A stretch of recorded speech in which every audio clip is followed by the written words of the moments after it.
Hello, hello. Thank you for joining me. My name is Susie Daphnis, and you are listening to the Her Business podcast, where each week we talk about how you can run your business by your rules. And today I have a treat for you. We have a guest that's joining me who I'm so excited to introduce you to in just a moment. But first, I have a question for you. What is your freedom number? Your freedom number, not your revenue target for this year, not your profit estimate, but the big overarching number that if reached, you could sit back, sigh and say, okay, my business has done what I built it to do. The number that would give you a life no longer limited by the hours you work. It's kind of hard to pinpoint, right?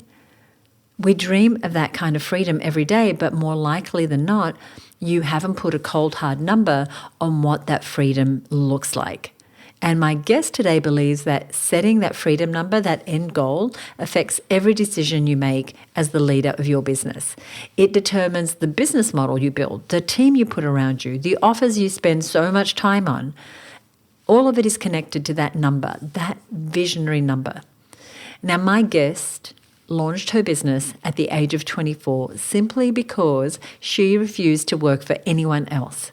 She went on to build large-scale businesses in one of the most male-dominated industries in the world, and then made a deliberate choice that if she built a business again, it would be unapologetically designed around women. She is the multi-award-winning global founder of Stella Insurance. She's the host of BBC Radio 4's Doe program and one of the most refreshingly direct voices in business today. So let's welcome Sam White to the show. Hey, Sam, welcome. Hey, thanks for having me. I'm very excited for this conversation. I, just before this interview, have introduced you and told people about your success in business and how you've really been a leader in a highly traditional, male-dominated industry, but you've created Stella, this beautiful business with a fantastic brand, by the way, which challenged the norm. What was the moment that you realised you didn't want to be the same, that you wanted to design a very specific type of business model? Yeah, it's interesting because I set my first company up when I was 24 from my sister's conservatory. And as with most things when you're younger, it wasn't intentional at all. It was, I'd had a couple of jobs. I didn't like being told what to do. I didn't want to be sort of trapped in that kind of employment cycle, very independent. And so my first business really was just, how do I make some money so that I don't have to work for somebody else? And without even realizing it, I ended up sort of migrating into financial services, which is incredibly male dominated, and being really an extreme minority. So, you just kind of get used to being in the room as the only woman, and it was my norm. And I don't think I really became conscious of how different that was until I was a bit older and probably came into myself in terms of my own confidence and awareness. And when I did, it almost, it became a natural conclusion that in setting up a new business, I would want to do it from a perspective of kind of being very unapologetically female in a male-dominated space. I love that you took that space. Sorry, did you finish? I don't want to talk up. Yeah. I love that you took that position, and obviously it's worked really, really well. And the business is built around a specific worldview. So when you were designing the business, were there any kind of non-negotiables that you would not compromise on in what the business stood for or what the model was? Look, I mean, our model was really simple. We looked at financial services, and I'd got a background building businesses in motor insurance randomly. My first company was in claims, and then I built what's known as an MGA, which is effectively an insurance business using insurers' balance sheets, but designing products themselves. And so I understood motor insurance as a sort of first product line. But the simple premise that we set Stella up with was just starting from the consumer. So from a female perspective, what risks are potentially women exposed to that are more predominantly a problem for them than a problem for men? And then looking at the product design and kind of saying what's missing from the product features, what's missing from the underwriting. And so my non-negotiable was simply that we must always start from our customer's perspective, and that we won't allow ourselves to be watered down or generic. You can end up losing yourself and your voice quite significantly when you try and make everybody happy. And we said, that's not what we're doing here. We're very deliberately and intentionally designing financial service products around women. And so we always have to start from that lens on any product that we're launching into the market. So we've just launched a life insurance proposition with Zurich, and it had to have uniquely female-specific attributes to it. Otherwise, we wouldn't want to engage with the product. And I feel like what you're saying there is such a sound lesson for, and I'll tell you why when I talk a little more about the women in the community, is that woman is at the center of all your decisions. Like, you are passionate about building this for her, regardless what the competition's doing, regardless what anyone else is doing or thinks that you should be doing. She is the one that is guiding the decisions you're making. And I think that it's so powerful a lesson for everybody listening. Yeah. Women in our community have generally built businesses that work, but they're actually quite exhausted by them. So when you look at a business model, how do you know whether it's aligned or whether it's actually draining the leader, the staff, everyone in the business? Yeah, look, that's, and I've got loads of female entrepreneur friends, and, you know, I won't sugarcoat it. Having your own business is hard, right? Because you are carrying the full weight of responsibility, and you don't often know whether it's going to work or not. So I'm not necessarily a massive advocate, but Musk said something that really resonated for me. And he said that being a CEO and founder of a business is like staring into the abyss whilst eating broken glass. And it landed for me. And he said, you know, the staring into the abyss is that you are doing all of these things, but you can't possibly know whether they're actually going to work or not whilst you're in the midst of it. You don't know whether it's going to work until it does work. And, you know, that is a massive leap of faith. And the eating broken glass piece was that as the CEO of the business, you're the distillation point for all the worst problems that the business has, because, you know, if things are going well, nobody's going to come and bring them to you. They're just going to carry on dealing with it. So when they hit the, you know, unassailable problem, then they're going to come to you as the CEO and say, I have this problem, how do we solve it? And you're going to be sort of sat in that position. So, you know, make no mistake about it, having your own business is going to be tough. Now, for me, I have never found running my own business miserable, right? Because I do genuinely believe in everything I'm doing. And even when it's hard, it's not something that makes me feel like, you know, I've got to get into this dynamic again. And I think that's the thing that women in particular really need to ask themselves when they have a business, because the success or failure of a business, you know, some of it's luck, some of it's timing, some of it is just sticking it out and being resilient for long enough to see it turn. But if whilst you are in that business on a day-to-day basis, the feeling that you have, and I really do believe that this is a kind of emotional connectivity piece, is the sort of Sunday night dreading getting out of bed in the morning to go back into it, then I don't care how successful the business is, you should not be doing it. And equally, the business might not be successful, and, you know, it might take a number of years to get to that level of success that you're aspiring to. But if you're still feeling the energy and feeling the desire to get stuck into all of the horrible problems and the eating of broken glass, then I think you're good. I love that. And that's such a picture in my mind with that analogy. It's not a pretty picture, but steering to the business, chewing on broken glass, but it really brings it home. And one of the things I know for me that helps me feel excited to work, in my business and to grow it is the women that I get to work with.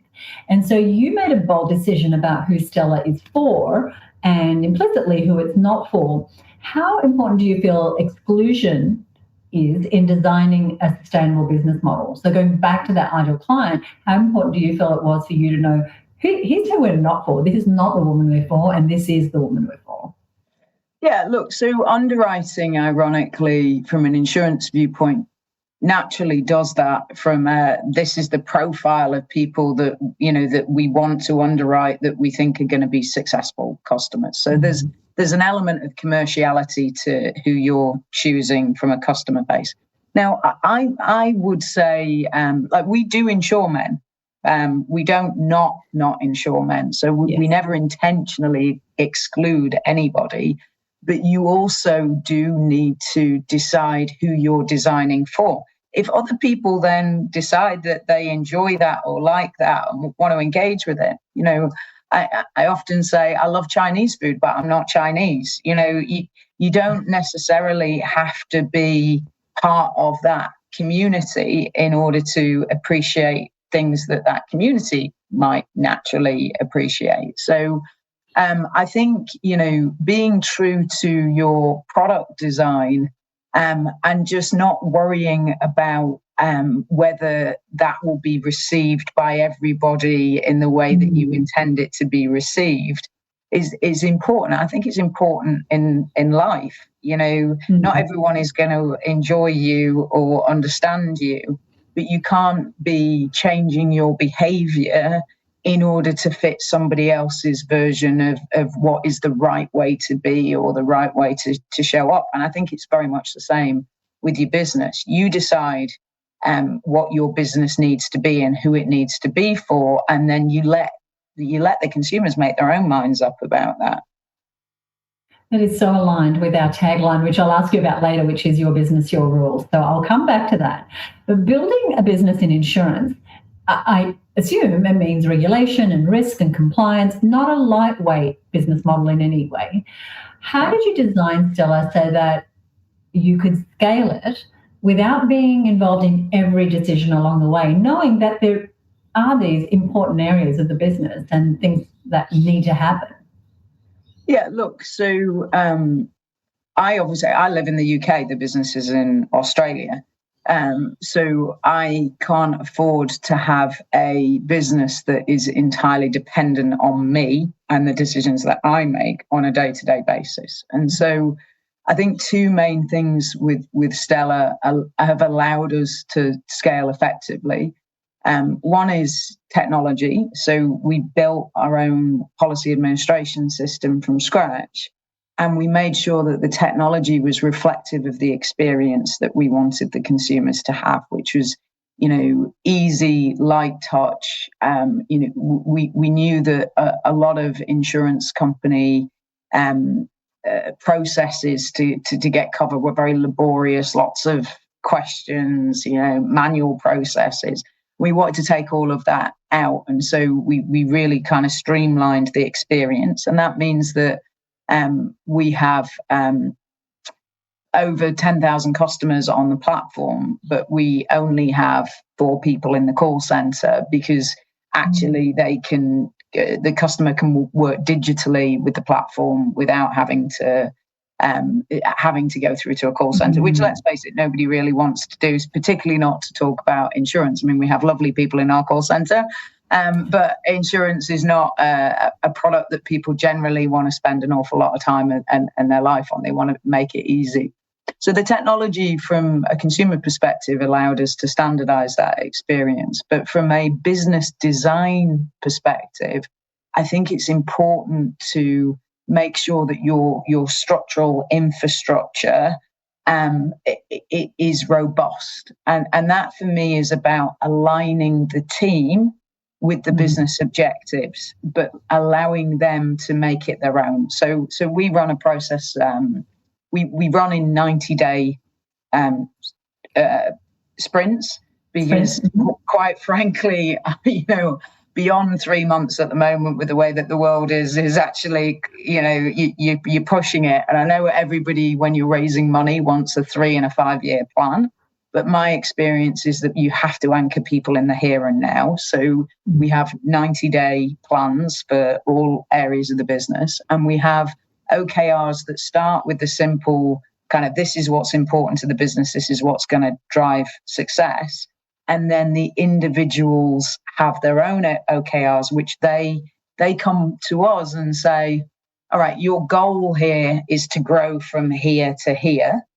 This is what I think in my role I can do to support that. And we just make sure that every single individual's targets in the business are aligned with the overall objective. And that's structural. If you don't have that structure in place, it's very easy, I think, for people to drift. And certainly I've had businesses in the past where we've had a lot of fun and we've grown all sorts of interesting things, but that alignment was missing because we didn't have that sort of foundational piece in place. So just to recap that, so you have obviously your bigger vision, you then break it down into 90-day sprints, but then you have a structure, using the word that you said, that allows people to be successful within that structure, with accountabilities, with very clear outcomes. And that, as you said, is so important because we can have a great time, but in the end, if we don't have these structures, we don't have a scalable business. Would you agree?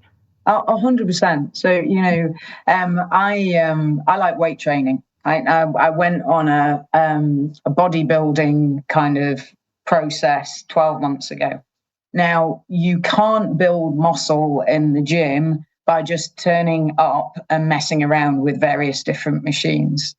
You have to have systematic progressions. You have to, use. It's quite repetitive. You've got to train the same muscles twice a week, every week, and you have to load those muscles up to take them past their maximum tolerance. And it's the same, I think, with performance structures within businesses. You go, right, this is the goal that I'm going to, and then I'm going to break that down into smaller pieces, and everybody is kind of very much focused on what that next objective is, and also very much aware of what everybody else's objective is, which we weekly will go on a call with all of the team members and ask them, how are you going with your 90-day plan? Are you on track? And if you're not, what help do you need from everybody else in order to be able to achieve it? So that level of awareness across the whole organisation, I think, is really key. Thank you. I agree. Stella was created to reflect lived experience, particularly women's experiences, as you've said to us. How important do you feel it is for a founder's personal conviction and values to be embedded in the business model itself?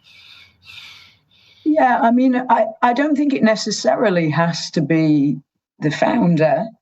I think whoever's leading the business has to be passionate about what the business is doing. Like, you can probably create a perfectly sustainable and competent business with people that are just showing up to work to do their job.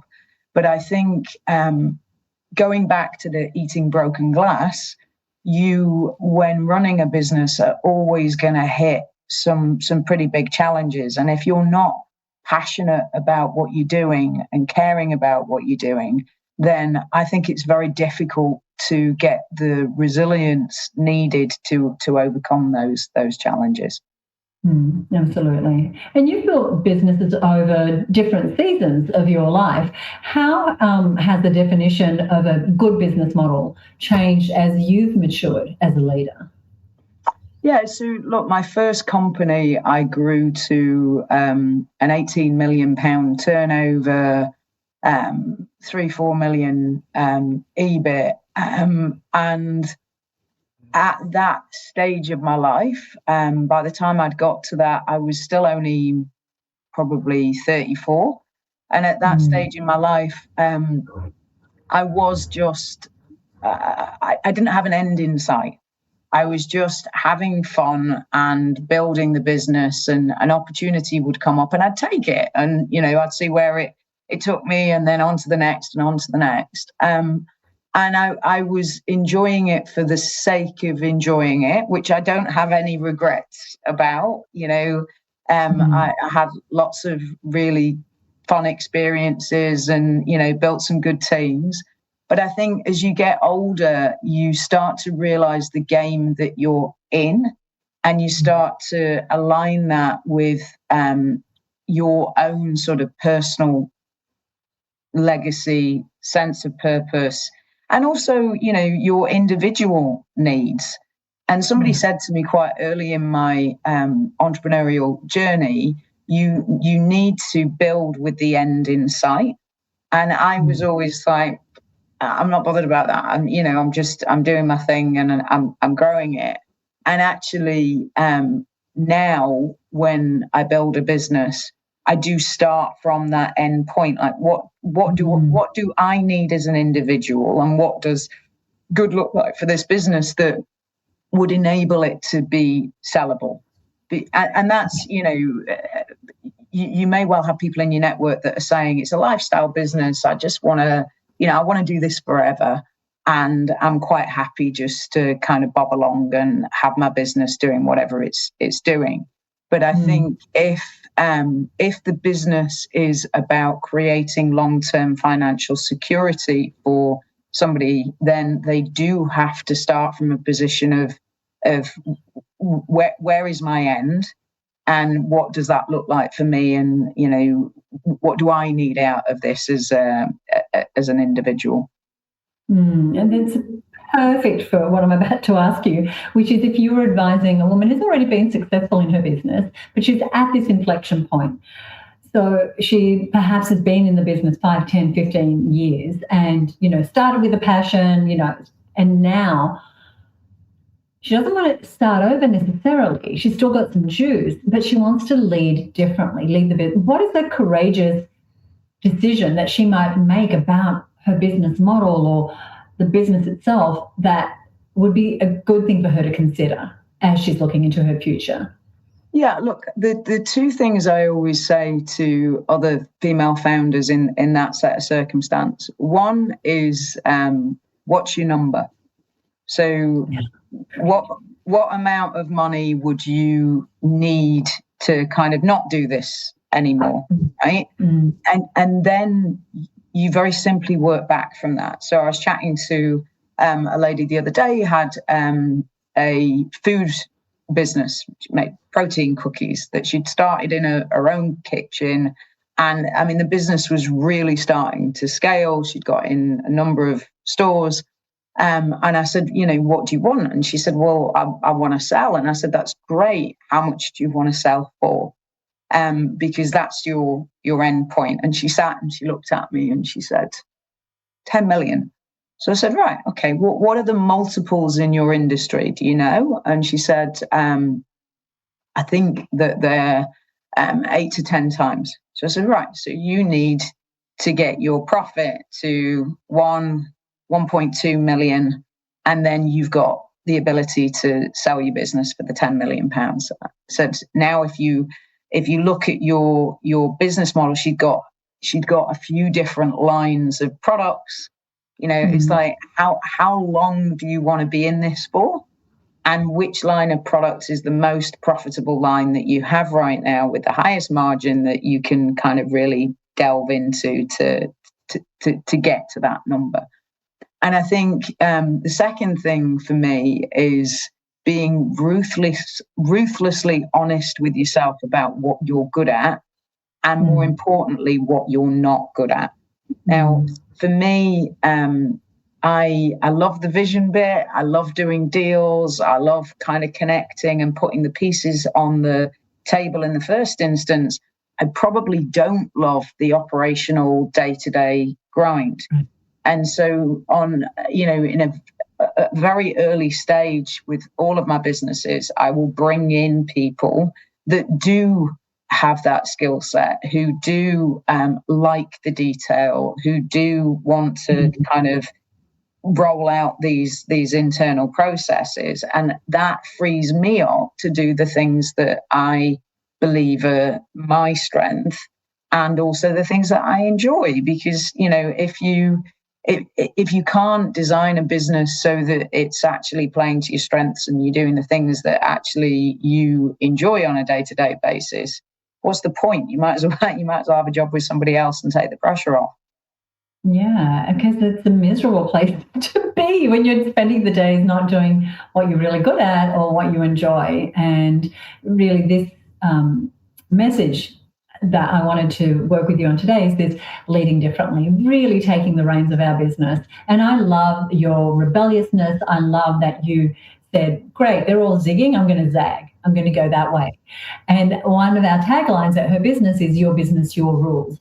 And so you definitely play by your rules in terms of creating something amazing in a very traditionally male, as we said, industry, and a traditional industry as well. So when you hear that phrase, your business, your rules, what does it mean for you in this stage of your leadership? Yeah, so this one I really pondered over when your questions came over, because I think for me, I think too many women feel the need to ask for permission, as opposed to, I always say women ask for permission, men ask for forgiveness.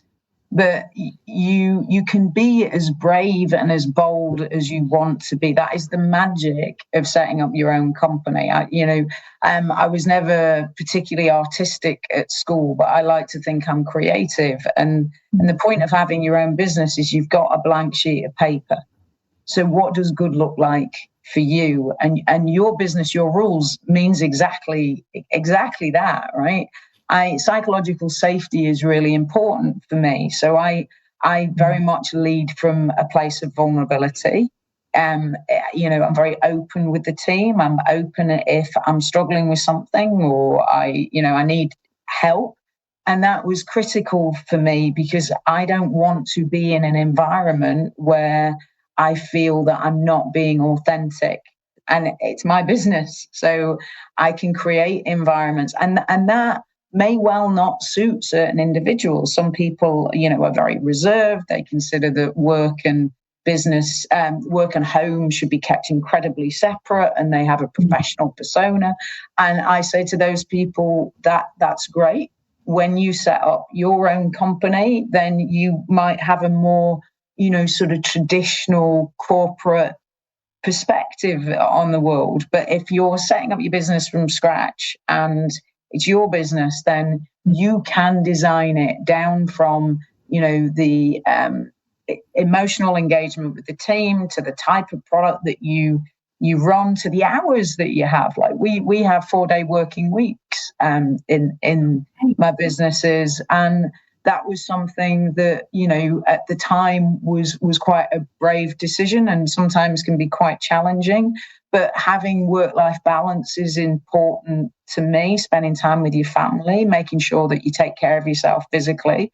And we felt that people given that extra level of flexibility would show up to work with more energy and more passion and more enthusiasm. Again, your business, your rules, it's not something that would necessarily work for everybody. Thank you. And yes, we really are at the head of our business. I think sometimes we forget that we can change the rules. We do make up the rules, that we are at any moment in time able to change things in more of our favor. And I know that with everything that you've shared here today, that women will feel more empowered to make that difference in their own businesses. So thank you so much for joining me. Thank you for having me. After a few years in your own business, so many of us find ourselves feeling trapped, a successful cage but a cage all the same. And what I love about Sam is that she completely dispels that idea. As she said, you have a blank sheet of paper. You can design your business however you want, even if you haven't seen it that way up until now. How liberating is that? You built the business, you make the rules. There's no industry standard you're required to conform to, no version of success that you are obligated to pursue, which, while liberating, can also feel a bit confronting, right? If there's no rules, that means we have to decide what we want. It's up to us to define the boundaries or the lack of boundaries that we want to play by. We have to decide, not just work and work and work, grow and grow and grow, which is what most women business owners find themselves doing. We set the direction, we get specific about what we truly want and what we're building towards, and most importantly, what the business needs to look like to get there. And I know that's not easy. That's the exact work that I do with women every day, is helping them get clear on that direction, get clear about what they truly want and what they want to build. So my challenge to you this week is sit with the number question that Sam posed. What is your freedom number? What is the figure that means that your business has done what you built it to do? Remember, that doesn't mean you automatically retire when you hit that number. You can work for as long as you want. But what is that freedom number? And take a look at your business model once you've determined that number. Look at the way your business is structured, who it serves, and where your time goes. Is it set up to take you to that number without you frying yourself?